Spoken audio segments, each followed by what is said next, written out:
Hello दोस्तों, KLD classes पे आप सभी का स्वागत। आज हम बात करेंगे, बहुत ही इम्पोर्टेंट टॉपिक है। इस टॉपिक में आपको कई चीज़ें सीखने को मिलेगी। तो टॉपिक का नाम जान लेते हैं, उसके बाद इसके बारे में विस्तार से बात करते हैं। तो टॉपिक हमारा है महात्मा गांधी जी एंड कोविड-19। आज जो कोरोना वायरस पूरी दुनिया में तबाही मचा रहा है, उसमें भारत भी है। तो ऐसे में ये टॉपिक बहुत ही ज़रूरी हो जाता है कि इतिहास में जो घटित घटनाएं हैं उससे हम क्या सीख सकते हैं। महात्मा गांधी जी शायद ही महामारी अर्थात वैश्विक महामारी सबसे परिचित होंगे। उन्होंने तो कभी इकोलॉजी अर्थात पारिस्थितिकी शब्द का इस्तेमाल भी नहीं किया था। फिर भी बहुत कम लोग ऐसे होंगे जो इन शब्दों के मूल अर्थों को गांधी जी से बेहतर जानते होंगे। आज के समय में तुलना किया जाए या उनसे पहले या उनके समय में, क्योंकि गांधी जी को महामारी का अनुभव दक्षिण अफ्रीका के उन दिनों में हुआ था जब गांधी जी जोहानिसबर्ग के नज़दीक में उस इलाके में रहते थे जहां पर प्लेग फैला हुआ था। जैसे आज कोरोना वायरस, उसी तरह से प्लेग बीमारी भी दक्षिण अफ्रीका में फैली हुई थी और जहां पर खादान मजदूर काम करते थे और वहीं आसपास में ही रहते थे। और यह समय फरवरी 1904 के करीब की थी। और गांधी जी अपनी आत्मकथा में लिखते हैं कि एक रात 23 खादान मजदूर प्लेग बीमारी के कारण से बहुत ही ज़्यादा बीमार पड़ गए। गांधी जी के साथ ही उनके सहयोगी साथी मदनजीत जी ने एक खाली पड़े घर का ताला तोड़ा और वहां पर सभी 23 मजदूरों को रखा गया। सूचना जैसे ही गांधी जी को मिलती है, वो साइकिल से उस जगह पर जा पहुंचते हैं जहां पर इन 23 मजदूरों को रखा जाता है, जहां पर उनके आगे इलाज की सारी प्रक्रिया या सारे जो संसाधन है वो उपलब्ध कराए जाते हैं। और टाउन क्लर्क अर्थात उस समय निगम आयुक्त के बराबर के अधिकारी को गांधी जी एक पत्र लिखते हैं। इस पत्र में ये बताया गया है, उन्होंने बताया कि किन परिस्थिति में इस जगह को कब्जे में लिया गया है और किन कारणों से इतना बड़ा कदम उठाना पड़ा। जैसे ताला तोड़ा गया, भाई आज आप किसी के घर में इस तरह से तोड़ देते हैं तो दिक्कत हो जाता है। तो वही चीज़ इन्होंने पत्र के माध्यम से समझाया कि किन स्थिति में, किन परिस्थिति में और किस कारण से ये ताला तोड़ा गया है और इस जगह को अपने कब्जे में लिया गया है। इसके बाद उन दोनों ने अर्थात गांधी जी और उनके जो दोस्त हैं मदनजीत जी ने आगे की सारी प्रक्रियाएं की। और गांधी जी ने उसी समय तमिल डॉक्टर विलियम ग्राडफे को बुलाया, जो उसी शहर में डॉक्टर की प्रैक्टिस कर रहे थे। ग्राडफे ने काफ़ी संजीदगी दिखाई, नर्स और डॉक्टर के रूप में जितना हो सका उन्होंने कार्य किया, लेकिन मदद की कुछ ज़्यादा ही ज़रूरत दिखाई दे रही थी।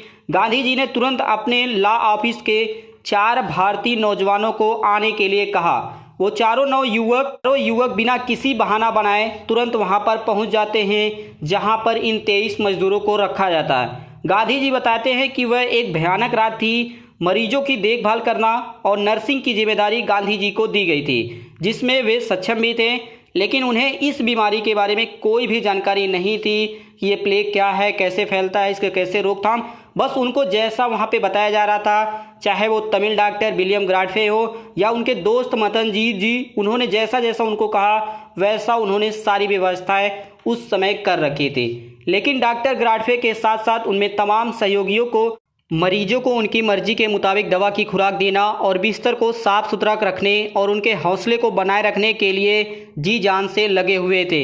इन सभी प्रयासों का फल भी मिला कि सभी बीमार मजदूर धीरे धीरे ठीक हो गए। यदि गांधी जी ने प्लेग की इस घटना में असाधारण देखभाल का उदाहरण पेश किया, तो एक अन्य घटना में उन्होंने अत्यधिक कठोरता भी दिखाई। तो ये पहली घटना थी। अब इसी के एकदम उल्टा दूसरी घटना में, अब यहाँ पे हम दूसरी घटना चर्चा करेंगे। आपको पहली भी घटना याद रखनी होगी और दूसरी जिस पे हम आगे बात करने वाले हैं। बताया ये जाता है कि 1926 का समय था जब गुजरात के अहमदाबाद में रेबीज से संक्रमित आवारा कुत्तों या पागल कुत्तों से यह शहर, जो गुजरात का अहमदाबाद शहर है, वह पूरी तरह से प्रभावित हो चुका था। करीब 20,000 केसेस आ चुके थे। यंग इंडिया में गांधी जी लिखते हैं कि रोगाणु नाशक द्वारा रोगाणुओं को मारने का कर्तव्य हम बखूबी समझते हैं। वास्तव में यह एक हिंसा है, फिर भी हमारा यह कर्तव्य है कि पागल कुत्तों को मारना तुलनात्मक रूप से कम हिंसा है, क्योंकि शहरवासी अपने जीवन की सुरक्षा के अधिकारी हैं। अगर वे पागल कुत्तों को मारते हैं तो वे पाप जरूर करेंगे, लेकिन अगर नहीं मारेंगे तो वे महापाप करेंगे। और इस प्रकार से गांधी जी ने पागल कुत्तों को मारने के लिए अपना स्पष्ट और मजबूत समर्थन देश को दिया था। इन दिनों ही घटनाओं से उस सवाल का साफ जवाब मिल जाता है कि जो इन दिनों ज़्यादातर लोग पूछ रहे हैं कि अगर आज गांधी जी होते तो वह क्या करते इस कोरोना वायरस से लड़ने के लिए। अब आपको ये समझना होगा कि पहली वाली कहानी से आपको कुछ इस तरह से स्टेप उठाना होगा या दूसरी वाली कहानी से जो इस तरह से आवारा कुत्तों पागल कुत्तों वाली कहानी है। महात्मा गांधी जी की तरह ही हम कुछ सीख सकते हैं, क्योंकि हम देख रहे हैं कि वर्ष 1904 में जोहानिसबर्ग शहर में लोगों ने जिस तरह से मूल हथियार से प्लेग की बीमारी को खत्म कर दिया, आज उसी हथियार से दुनिया भर में कोरोना वायरस के खिलाफ लड़ाई लड़ी जा रही है। ये कौन सा हथियार है? यही है, डॉक्टर है, नर्स हैं, पुलिसकर्मी है, सफाई कर्मी है, ऐसे जो लोग हैं जो रात दिन लगातार कोरोना वायरस से लड़ाई लड़ रहे हैं। ऐसा ही 1904 में भी सभी ने मिलकर लड़ा था, तभी प्लेग को खत्म किया गया था। इसी कड़ी में डॉक्टर प्रकाश गट्टा का अद्भुत उदाहरण तो हमारे सामने है। डॉक्टर प्रकाश गट्टा वाशिंगटन के टैकोमा में भारतीय मूल के सर्जन हैं। वह भी पिछले दिनों कोरोना वायरस से संक्रमित हो गए थे, लेकिन उन्होंने पूरी ताकत के साथ बीमारी से लड़ा और जीतकर दोबारा डॉक्टर के रूप में अपनी सेवाएं आज अमेरिका में दे रहे हैं। और आज वह मरीजों को बता रहे हैं कि एक रोगी को किस तरह से कोरोना वायरस पर जीत हासिल करना चाहिए। डॉक्टर प्रकाश गट्टा की तरह ही पूरे महाद्वीप में कई लोग काम कर रहे हैं। जैसे भारत में ही देख लिया जाए, भारत में राजनेताओं सभी लोग सहयोग कर रहे हैं, चाहे वो किसी भी पार्टी के हों।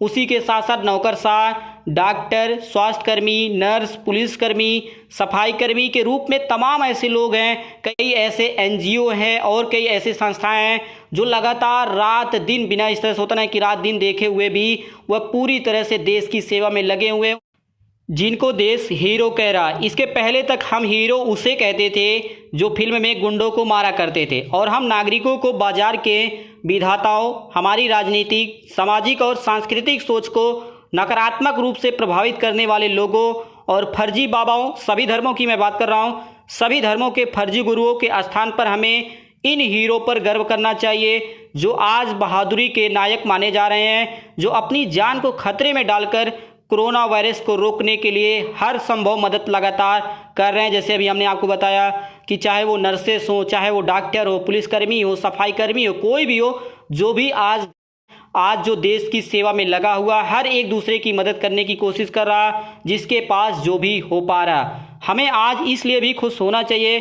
क्योंकि बतौर नागरिक हम लोगों ने लॉकडाउन का खुशी खुशी स्वागत किया।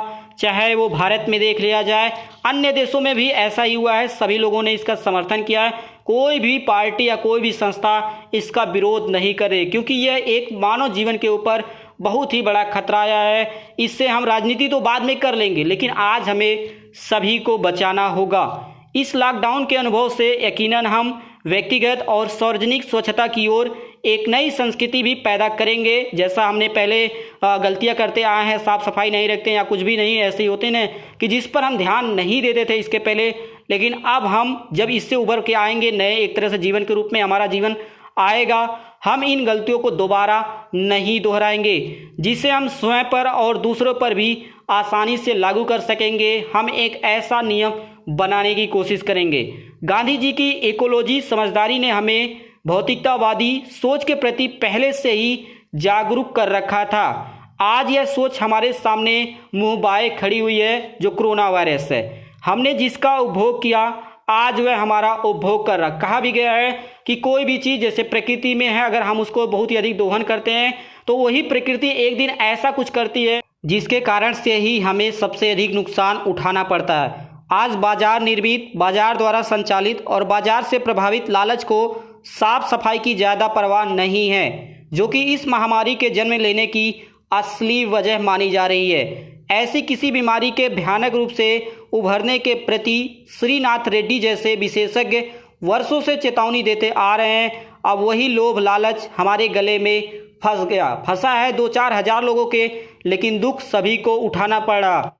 चीन के वुहान का बाजार वह जगह है जहां यह लालच पसरा हुआ है, मगर उस पर दोष डालकर उसे अलग थलग कर देना सही नहीं है, क्योंकि सच तो यह है कि दुनिया के हर शहर में, हर कस्बे में और हर इलाके में ऐसी ही बाजार खुली हुई है। आप छोटे से कस्बे, छोटे से शहर में भी रहते होंगे, वहाँ पर ऐसी ही जो सी फूड होती है, जहाँ पर सबसे अधिक गंदगी होती है।